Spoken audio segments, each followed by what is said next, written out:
of 1 to 10, how much do you fear the Clippers? Yes. Steve, you worth $100 billion. They're not cheap. But unfortunately, they're not crappy. But Skip, unfortunately, you can't buy your way to a championship here. It's a 1. And you know this, Skip. This is always going to be a Laker town. You are not threatened at all. None. Because let me tell you why, Skip. Your best player is injury prone and he's getting older. And as you get older, you don't get healthier. And so that's why I'm unconcerned. And it's not like guys are lining up, because remember, KD said no. Kyrie said no. Jimmy Butler said no. So it's not like these superstar guys are lining up to come play with Kawhi. So we can say all this, oh, this guy rebuffed LeBron, this guy rebuffed LeBron. They were buffing you-know-who also. So with that being said, look, I understand. He has more money than all the other NBA owners combined. If they compiled all their money together, they don't have more money than Steve Ballmer. That's why he can go it alone and say, yeah, I'm going to build my own $2 billion arena. And I'm going to do all this. He can do all that, Skip. But at the end of the day, this is always going. You can bring another team here, Skip. You think it's going to be anything other than a Dodger town. You think this is going to be anything other than a Laker town. You're sadly mistaken. It's not. This is what it is. This is what it's going to be. And the sooner he accepts that, the better off he's going to be. He'll sleep a lot better at night. I mean, he probably sleep good worth $100 billion, but if he think he got to have a team that's going to challenge Skip, these Laker fans, it's Lakers or nothing. It's Dodgers or nothing. Ain't no other favorite player. They don't got no other nothing. I've never seen anything like it. I mean, you can go to other places, it's like, well, if I wasn't this, I'd root for that. They're like, no. I'm a Laker. I don't care what else happened. I don't care nothing about anybody else. Dodgers. I don't care about any other team or this guy or Mike Trout or that. It's Dodgers. It's Lakers, Dodgers. Ain't nobody I've been here 5 years, and I don't go out much, but I've been out a lot. I ain't seen nobody say I'm a Clipper fan. Not one person other than you. You a faux Clipper fan anyway, so I don't count that. Not one Clipper fan. I'm a Kawhi fan. You know it, and I know it. Nobody but a Clipper down and Marcellus. And where are they anyway? So I worked here for the LA Times back a long time ago, back in the 1970s, and this town was Dodgers, Dodgers, Dodger Blue Dodgers. Yes. First and last, it was a Dodger town. Yes. The Lakers had Kareem, but they didn't have Magic, and they hadn't become Showtime.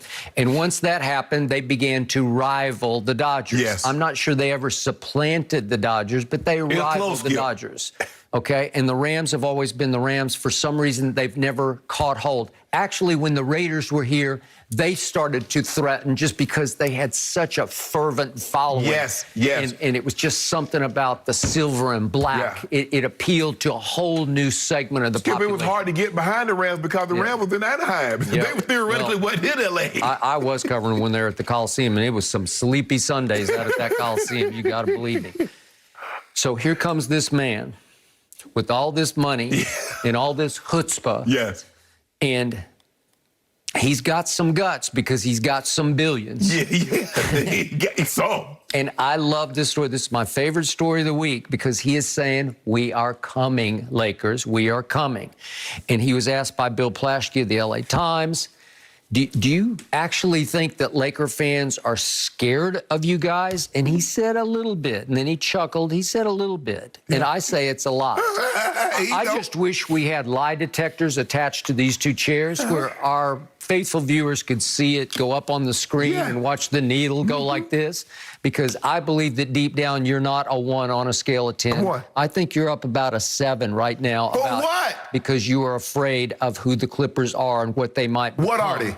Well, they're no longer the cheap, crappy Clippers, right? Okay, Skip, you getting your own place. You getting out of our apartment. You getting out of our basement. Well, as we're he in said, the duplex. He said, we've got to get out of the shadows. There you go. The basement. Got to get out of the shadows, and we need to build our own home court advantage in a new place in a new time. Right. And it's going to be state of the heart.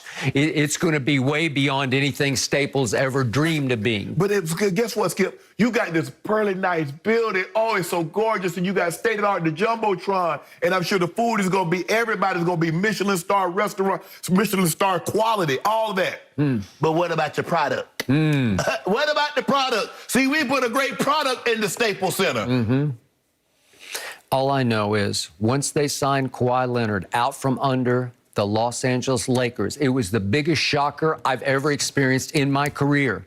It was July the 5th of a couple of years ago, and you know and I know, we had a literal earthquake here in L.A., and it was a seismograph sizable one, right? It shook. It did. It shook all the way to Las Vegas. It shook the scoreboard in Las Vegas at the Summer League. But we got a title already. Y'all ain't got none. And you did not see that coming because nobody reporting in the media saw Kawhi Leonard doing that to LeBron James. Being sneaky, huh? Because LeBron was telling all of his media confidants, we got Kawhi. And Kawhi had a quote to...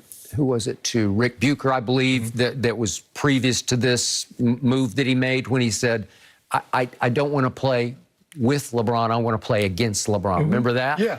So you can say... So he don't want to win no titles. That's what he said. Basically what he said, I don't want to win any more titles. I got two and I'm good. He had two, and he would have had three last year if he hadn't gotten hurt. No. Thanks to Joe Ingles. Oh, really? I thought you said it was an accident. I thought you said it was just a little bump. It was a subtle little bump. But you blaming Joe Ingles now. Well, he was the one who initiated said bump. And I told you it looked worse than people were thinking because you thought, oh, he'll be right back because he came back in the game and made But that's what you tell me. throws. I was just going by what you tell me because LeBron came back in the game, so it couldn't have been that bad. So that was just basically after your medical expertise. It took Chris Paul having the game of his life to end that series in Game 6. Do you remember what he did late third all the way through the fourth? I've never seen anything like it. I didn't know Chris Paul had that in him. But Skip, it was taking Paul George. It was taking Marcus Morris. It was taking your guy. It was taking you guys to have the game of their lives in order to continue this series. We were on a roll. We had come back from 0-2 down at Dallas and down, what were we? You go 2 down. Yeah, well, I can't remember how many points we were down in the first quarter. Did we get down to 18? Yeah. I've never seen anything like it before. You was down big to Utah also. And it took Terrence Mann having the game of his life. He did. And he was arriving as a star, not a superstar, but a star, and certainly a starter for this team. And if Kawhi had stayed healthy, and Ballmer acknowledged this, they're going to go win it all. That's what he believes it. I believe it. You said they would have at least gotten to the finals. Yeah. Well, Skip, if we did help, well, it wouldn't have been close because the Nets would have won it if we do it help. But that's a part of it. That's a part of it. That's what makes sports so, because it's over a long period of time. And then you got to stay healthy and dodge those minefields. It's a minefield. Sports is a bunch of minefields. You never know when someone's going to step on one, and it's a hamstring, it's a knee, it's an ankle, it's a whatever, and they're out, and it upsets your entire season. And that's what happens. So the Milwaukee Bucks were able to navigate the minefield. The Nets were not. The Clippers were not. The Lakers were not. What happened on Kawhi's opening night? You want to talk about guts? You want to talk about, so to speak, onions? Kawhi Leonard drops a commercial on opening night as they're playing the Lakers at Staples, and it's a New Balance commercial. And you ridiculed it, said they're orthopedic shoes, right? And I don't know if we still have that hanging. Yeah, you know. Oh, we still have it. Look, there he is in his vintage car. Wait, look at the keychain. It's got a crown dangling on the keychain. He's saying it is my town, Kawhi town. It'll never and be. There's a new king in town, right? It'll never be. He announced his presence. There's Kawhi town. This is Kawhi's job. It's to beat LeBron. It's going well. Skip. You and I They won that game that night. You and I both know. Interesting. It doesn't matter how good. This is his city. It doesn't matter. The best, Skip. Over L.A. The best player on the Clippers won't be as popular as the third or fourth best player on the Lakers. I give you all the above. But the Clippers are serious business. They seriously have to deal with it. The Clippers could probably win 5 straight championships and it wouldn't turn around thinking in LA. Stop. You know that's not going to happen. Well, you better hope they can win 5 straight playoff games.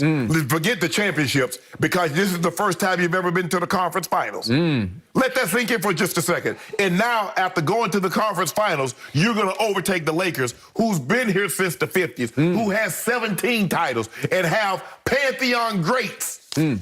Ballmer doesn't care about winning L.A. He cares about winning championships. Yeah, he cares about winning LA. Yeah. That's why he wants to get his own building. Because he knows as long as you stay in that building, that's all you'll ever be. Because here's the thing, Skip. If a child stays at home as an adult, all he'll ever be is a mama's boy. he's going to have to get out on his own. You're going to have to go out on your own, get your own building before you can be thought of as anything else other than our little brother. And even then, I still get referred to, that's Sterling's little brother. That's what they call me. And I'm cool with that. All you'll ever be is the Lakers' little brother. Nothing more, nothing less. You know, your energy and emotion indicates you're afraid. I'm never afraid. Because there's nothing subtle about what you're saying. You're not shrugging this off. You're on fire with it because you know they're coming for you. Here's the thing, Skip. I felt I needed to match Ballmer's energy. You know he had that energy. He up there. I went over here. You got to kick your legs up. He grabbing of emotion. Yep. And guess what? I saw him walk up out of there with Chris Paul. Close out Chris. Did that number on him. Yep. Did a number on him. An ex-Clipper did that to the Clippers. I couldn't believe it. I could. Meanwhile, LeBron's across the street at the WNBA. What it got to be with LeBron? I don't know. What got to do with I this? don't know. He couldn't stand it. He just wanted to distract the attention from what was about to happen because he knew the Clippers were coming. Let that sink in for a second. Yeah.